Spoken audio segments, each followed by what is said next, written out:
the association, The Right to Live, and it began a few months ago. I am the spokeswoman of this association, and at the same time, we've created a committee of experts as a reaction against the government's decision to not include experts in favour of life on their committee.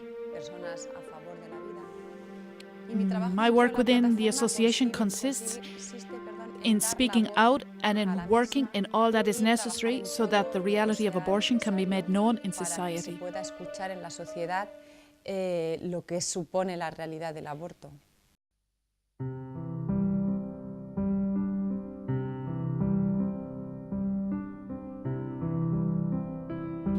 During my tenure as director, a woman friend of mine became pregnant, and although she did not want it,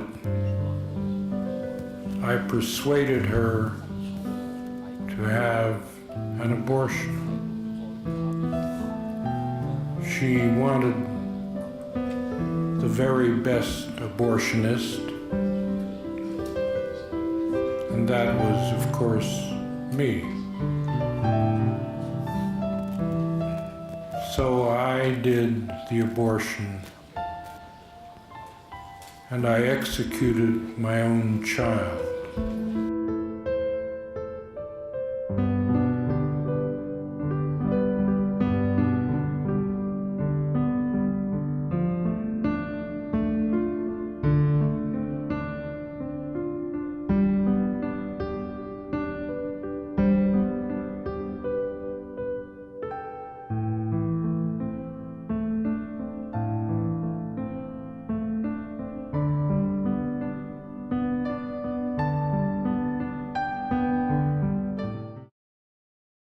We have a center where we support university students throughout all of Madrid who are pregnant so that they can continue on with their pregnancy. And we receive many girls, and it is a joy to be able to help them to continue forward. There was one girl who said, well, since I'm at a Catholic university, for sure I'm going to get scolded. And when she realized that there was a special center to help her so that her studies wouldn't be so expensive, so that she could continue with her pregnancy, change the days of her exams and continue forward with ease. So my role within the association is to represent this. For example, the subject of underground abortions, which many use as a reason to extend the abortion laws. Well, it's true that they exist, but they don't exist because the present law doesn't permit them within the law. I've seen cases of underground abortions within my practice of immigrant women, and it has nothing to do with the fact that the current law here in Spain doesn't permit an abortion. So why do these women have underground abortions? Because they have such a marginalized life that they're not even capable of accessing the sanitary system for the treatment of pneumonia, for example. They'd go to a doctor from their own country who's not even a doctor. This occurs in other things as well. It's a problem of marginalization, not a problem of extending the law of abortion. To extend the law of abortion is only going to make this problem worse.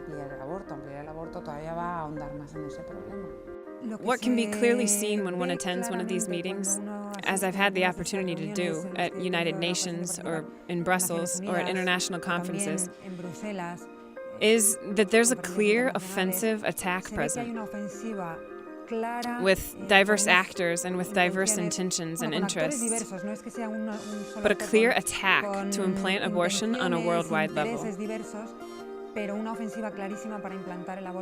It's been even more aggressive in the last 3 or 4 years.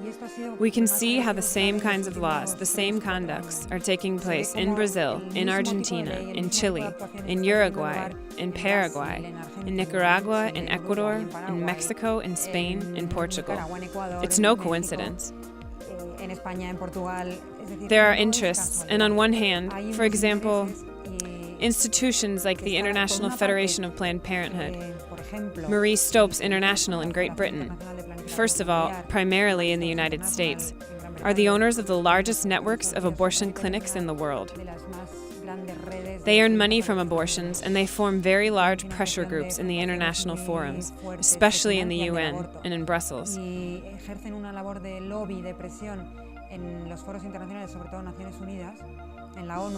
in such a way that they utilize the conventions. For example, women's rights is one of the key arguments in the United Nations.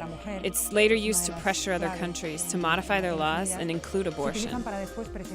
So we could talk about an international project that's promoting this matter because there are interests, sometimes ideological interests, and sometimes even personal stories of the people that are behind these groups. And there are clearly economical interests.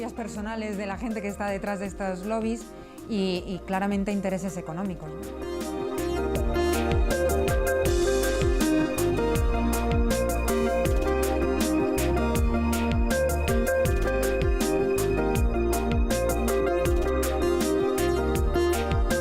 Estamos llegando a semejantes perversiones. We're reaching similar perversions clearly because of this rebellion of the human person against his conditions as a creature and against his own nature and his own dignity. The human person imposes his passions, his selfishness in his lowest dimensions. He only seeks his own well-being, his own pleasure, his own advantage. And this is what makes him despise other human beings. It makes him despise the value of life from the moment of conception into the moment of natural death.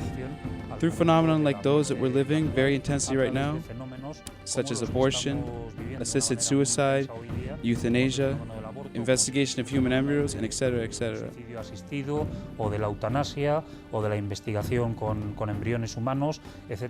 When I don't believe that a beginning and cause of all things exist, when God doesn't exist, from this moment, it's the government, since there's no moral reference. It's the government who has to make this moral reference. It's the government that decides what's good and what's evil, and that decides when a person doesn't have rights because they're a person, but rather because the government gives them the right. Then it's when the government considers itself the only moral point of reference, the only ethical point of reference, when it imposes a type of ideology and later concretely implants the laws which are absolutely undoable. When a person doesn't believe that God exists, doesn't believe in the person, doesn't believe in the family, doesn't believe in life, he makes the laws which go against the person, family, and life. So we're losing the anthropological concept of what makes a person. The person doesn't have the rights of himself, but depends on rather others giving him this right or not. And in the same way, you can be given these rights today or have them taken away tomorrow. In the context of the government's intention of redressing all these laws and all these steps that they want to take as progress, we find how they're conscious of what in each case abortion or euthanasia means. They try to hide the truth and reality from society by manipulating the language through the mass media. Language it's fundamental. It's a weapon which can be used for very good things, but it's also a weapon that can be very harmful. The government and the mass media, they know this, and that's why we'll never hear any member of the government speak about abortion. They'll always use the term voluntary interruption of pregnancy. They never speak of euthanasia, but they speak of the right to die with dignity, which in reality is something we're all in favour of, right? We all want to die with dignity. But they use all these terms to soften what in reality is the murder of a human being. Playing with language is another weapon of this moral relativism, of this attempt to manipulate the public opinion, the opinion of society. That's why it's so important, and it's something that we do in our association.